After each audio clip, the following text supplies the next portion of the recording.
मैं हूं शकील अहमद और आप देख रहे हैं न्यूज़ मैक्स। क्या इन हालातों में भी आपको अभी यकीन है कि देश सेकुलर अक़दार पर चल रहा है या उस संविधान पर चल रहा है जिस संविधान की रचना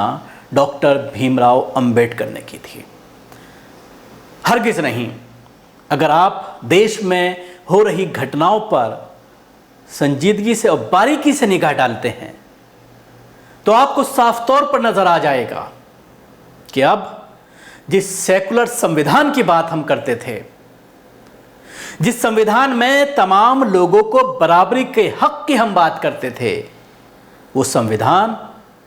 ताक पर रख दिया गया है। सरकारें और कोर्ट्स उस संविधान के खिलाफ काम करते हुए नजर आ रहे हैं।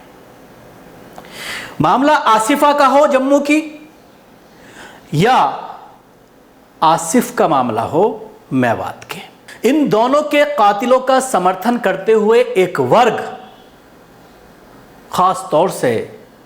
नजर आता है। और न सिर्फ नजर आता है बल्कि इस तरह की वीडियो इन लोगों के जरिए सोशल मीडिया में वायरल की जाती हैं ताकि एक तबके को मानसिक तौर पर बीमार बनाया जा सके, एक तबके के ऊपर मानसिक दबाव बनाया जा सके और उसके साथ ही अपनी कौम के नौजवानों के जहन में जहर भरा जा सके एक खास कम्युनिटी के खिलाफ। आसिफ की हत्या हुई और जिस तरह से इस हत्या को लेकर पूरा देश उन लोगों को घेरता हुआ नजर आया जिन्होंने इस संगीन वारदात को अंजाम दिया था। खूबसूरत नौजवान जो एक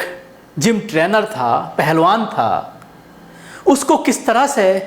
लिंच किया गया। मामला काफ़ी गंभीर हुआ, सोशल मीडिया में काफ़ी आवाज़ उठाई गई, जिसके बाद पुलिस को मजबूरन गिरफ्तारियां करनी पड़ी। हालांकि अभी तक मैन एक्यूज्ड फरार चल रहा है। गुजर समाज से सबका ताल्लुक था। 2 दिन पहले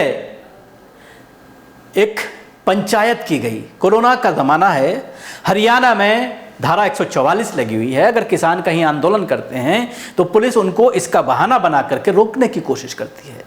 लेकिन 50,000 इस समाज के लोग इकट्ठा हुए, एक भव्य टेंट लगाया गया। इतना बड़ा ये टेंट लग रहा है, आप दृश्य में देख सकते हैं कि इस टेंट को लगाने में कम से कम 24 घंटे का वक्त जरूर लगा होगा। तो कहां था प्रशासन, कहां थी लोकल पुलिस? क्यों इस टेंट को यहां पर लगने दिया गया? और न सिर्फ टेंट लगने दिया गया बल्कि 50,000 की पब्लिक कुछ मिनटों में या घंटों में, जाहिर सी बात है, नहीं पहुंची होगी, घंटों लगे होंगे। और जिसके लिए बाकायदा ऐलान किया गया था कई दिन पहले से कि इस तरह से जो गुजर समाज के लोग जो गिरफ्तार किए गए हैं आसिफ की हत्या के केस में, उनको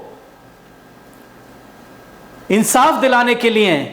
एक महापंचायत रखी जा रही है। तो उस पर समय रहते बीजेपी शासित राज्य की जो सरकार है या जो प्रशासन है, उसने कोई ऐसी रणनीति क्यों नहीं बनाई कि कोविड के इस दौर में, जब लॉकडाउन है पूरे हरियाणा में, इस तरह से इकट्ठे होने नहीं दिया जाए। आसिफ के जनाजे में चंद लोगों को सिर्फ इजाज़त दी गई,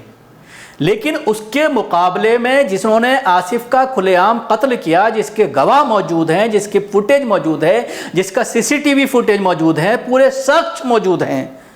उनकी हिमायत में इतनी बड़ी रैली की जाती है और पुलिस आंख बंद करके बैठी है। चलिए यहां तक भी मान लेते हैं कि भारी भीड़ थी, इसलिए उनको कंट्रोल करना पाना मुश्किल था। हालांकि इस पर भी कई सवाल खड़े होते हैं कि अगर यही मुसलमान होते तो क्या इस तरह की इजाज़त दी जाती। लेकिन एक बार मान भी लीजिए, लेकिन जिस तरह से वहाँ पर स्पीच दी गई, जिस तरह से मुसलमानों के खिलाफ यहाँ पर जहर उगला गया, जिस तरह से एक हत्या करने वालों का समर्थन करते हुए नजर आए, और ये वीडियो लगातार सोशल मीडिया पर वायरल हो रही है पिछले 2 दिन से, उसके बावजूद पुलिस का किसी के खिलाफ कोई एक्शन ना लेना, किसी के खिलाफ कोई मामला दर्ज ना करना, क्योंकि जाहिर सी बात है इस तरह की अल्फाज का इस्तेमाल करना, इस तरह की लैंग्वेज का इस्तेमाल करना और उसको फिर वायरल कराना न सिर्फ अपराध है बल्कि ये ऑर्गेनाइज क्राइम की श्रेणी में आता है और हीनियस क्राइम में आता है, जिसमें ये दावत दे रहा है खुलेआम नौजवानों को आइंदा भी इस तरह की वारदात को अंजाम देने की। छोटा सा वीडियो मैं आपको सुनाना चाहूँगा, पूरा वीडियो नहीं सुनाऊँगा क्योंकि जिस तरह की लैंग्वेज इस्तेमाल की गई है कोई भी इस लैंग्वेज को पसंद नहीं करेगा और ये ठीक नहीं है कि इसको सोशल मीडिया पर शेयर किया जाए। मैं थोड़ा सा इस वीडियो इसमें सुनाना चाहूँगा जिससे आप इस पूरी भीड़ का अंदाज़ा लगा सकते हैं और ये अंदाज़ा लगा सकते हैं कि किस तरह की स्पीच यहाँ पर दी गई होंगी। भाई जरा सच्चा और अच्छा हिंदू अपना हाथ खड़ा कर ले। अगर कोई एक आज पाकिस्तान की औलाद बैठा हो तो वो भी अपना हाथ खड़ा कर दे भाई। नहीं है हमारे बच्चे दोस्त, हमारी बहन बेटियों की नंगी पिक्चर बनाते हैं,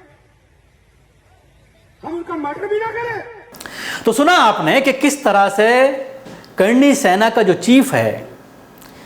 जो अक्सर इस तरह की लैंग्वेज इस्तेमाल करता हुआ नज़र आता है ख़ासतौर से मुसलमानों के ख़िलाफ़, क्योंकि अब ये चल पड़ा है कि आप मुसलमानों को निशाना बनाइए और सरकार के मंजूर में नज़र हो जाइए और आप बीजेपी क्या टिकट ले लीजिए। उत्तर प्रदेश में इसी तरह से हो रहा है, मध्य प्रदेश में इसी तरह से हो रहा है, हरियाणा में इसी तरह से देखने में आ रहा है कि आप जितना मुसलमानों के ख़िलाफ़ जहर उगलेंगे,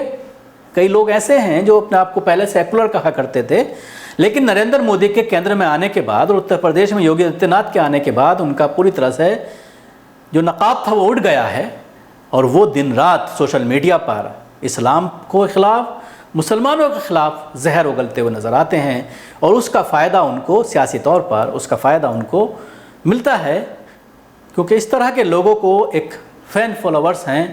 और इस तरह के लोगों का इस्तेमाल बीजेपी अपना सियासी मकसद हासिल करने के लिए लगातार करती चली आ रही है। और अब जिस तरह से उत्तर प्रदेश इलेक्शन सर पर है, गहमा गहमी शुरू हो गई है, फरवरी में इलेक्शन है अगले साल, तो 6 महीने का ही वक्त बचा है और पूरी तरह से तमाम पार्टियां अब इलेक्शन में कूद रही हैं। तो ऐसे में इस तरह की चीज़ों का इस्तेमाल, क्योंकि अब कोरोना में नाकाम हो चुके हैं, जिस तरह से गंगा किनारे हज़ारों डेड बॉडी उत्तर प्रदेश में सैकड़ों किलोमीटर के दायरे में नज़र आई और जिसको पूरी दुनिया ने देखा और इंटरनेशनल मीडिया ने कवर करके ये दिखाने की कोशिश की कि उत्तर प्रदेश में जो आंकड़े पेश किए जा रहे हैं उससे कहीं कई गुना ज़्यादा कोरोना की वजह से डेथ हुई है और सरकार मुनासिब इलाज, वेंटिलेटर या फिर ऑक्सीजन मुहैया कराने में फ्लॉप साबित हुई है। और ये बात गांव-गांव तक पहुंच गई है क्योंकि जिनके ऊपर बीता है, जिन्होंने अपनों को खोया है,